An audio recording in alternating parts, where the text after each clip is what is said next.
Good evening. My name is Carolyn Scanlon. I'm actually a 7th grade math teacher at Parker Junior High, and this is my 8th year in the district. When I think about the current initiative that our district is undergoing, I have a little bit of a personal perspective.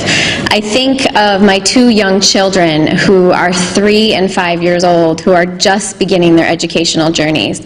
And I watch how they've begun their lives. They have been immersed in technology.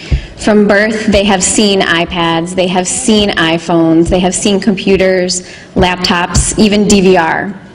Things that did not exist or weren't as plentiful when I was even a kid. And I think about my children where I can watch my 3-year-old pick up my iPad, find an app, find a website, find a video on YouTube, and he can't even read. And somehow yet it's inherent in him and he understands how to use these devices.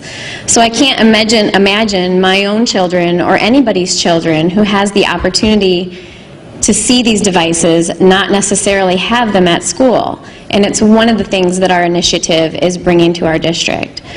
I can't imagine young children who have these experiences outside of school where they're able to reach to the outside world.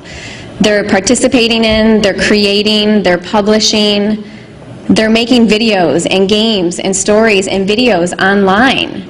So as teachers, one of the things that I think we need to do is embrace that and enhance our classrooms. Why not use that to our advantage and reach outside textbooks and reach outside of our walls to the parts of the world that these students are already embraced in.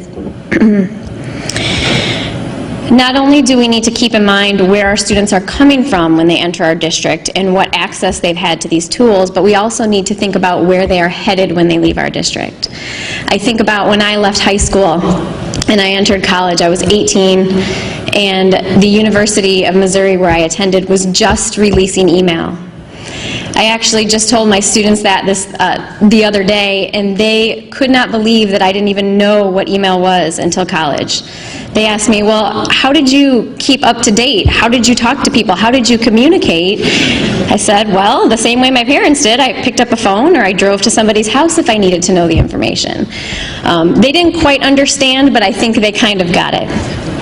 I also remember 12 years ago in the year 2000, one of my first jobs out of college was actually working for an internet startup company.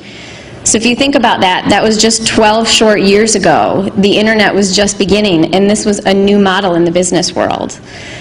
And now, in 2012, most of us have either worked for or know somebody who works for a company that has an online presence. So we think about the students that are coming to our district, and we know that they're going to be involved in careers that we can't imagine 12 years from now. And our job as teachers in this district is to give them the tools and the ability to be able to succeed in those careers and in those jobs.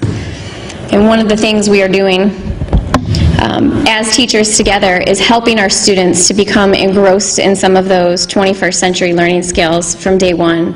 One of the things our 7th grade math department has begun this year, we began the year different from any other year. We decided that on day one we wanted our students to work together, to be collaborative, to cooperate, and work on some of the harder problems that they might face in their everyday lives. This is different for them, as you can imagine. Most students on the first day of school don't expect to have to work cooperatively with others, but they have done an amazing job. And we as teachers have been able to watch our students communicate, open up, collaborate, work through problems, argue about math, which as a math teacher is amazing. I love watching my students be able to come to conclusions and do it together. So with the direction that our district is headed, I love what we're asking our students to do, and I can't even imagine and cannot wait to see what they're going to be capable of producing with this effort.